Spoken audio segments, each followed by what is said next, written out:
Bonjour à vous tous. La réouverture du procès de Frédéric Péché ce mercredi. Cet anesthésiste accusé de 30 empoisonnements de patients, dont 12 mortellement dans 2 cliniques de Besançon.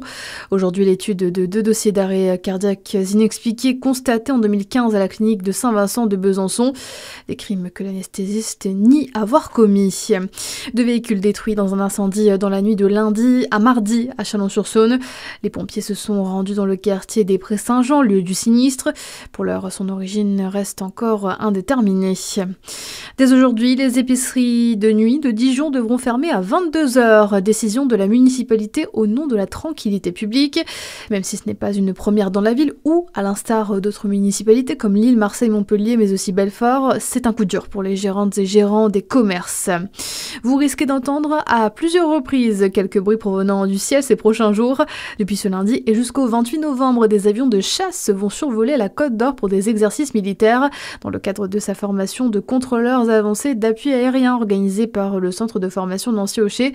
Des avions de chasse et des hélicoptères, nous le disons, survoleront à basse altitude de la commune de Meloissé, près d'Aubenas, en Côte d'Or notamment. Dans le reste de votre actualité, le retour de la réforme des retraites à l'Assemblée nationale. La suspension du texte est débattue cet après-midi dans le cadre du projet de budget de la sécurité sociale.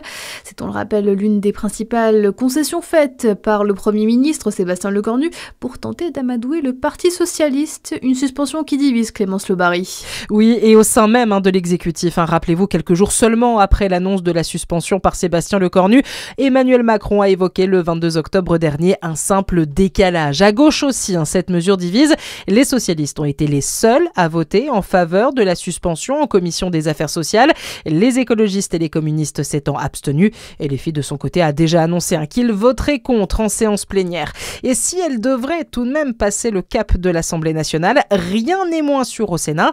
D'ailleurs, son président Gérard Larcher a prévenu, la majorité de droite rétablira la réforme de 2023. En attendant, le temps presse. Les députés n'ont plus que jusqu'à minuit pour voter le projet de financement de la sécurité sociale. S'ils n'y arrivent pas, c'est le texte initial présenté par le gouvernement qui sera soumis au Sénat.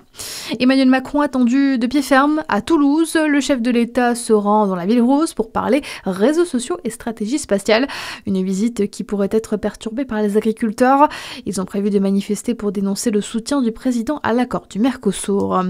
Ces prises de parole sont rares. Jean-Jacques Goldman a fait part hier de sa reconnaissance envers les armées. L'auteur-compositeur-interprète a en effet envoyé une lettre manuscrite à l'occasion des commémorations du 11 novembre. Jean-Jacques Goldman, qui est également l'ambassadeur de l'association du Bleuet de France. À suivre votre météo sur Fréquence Plus.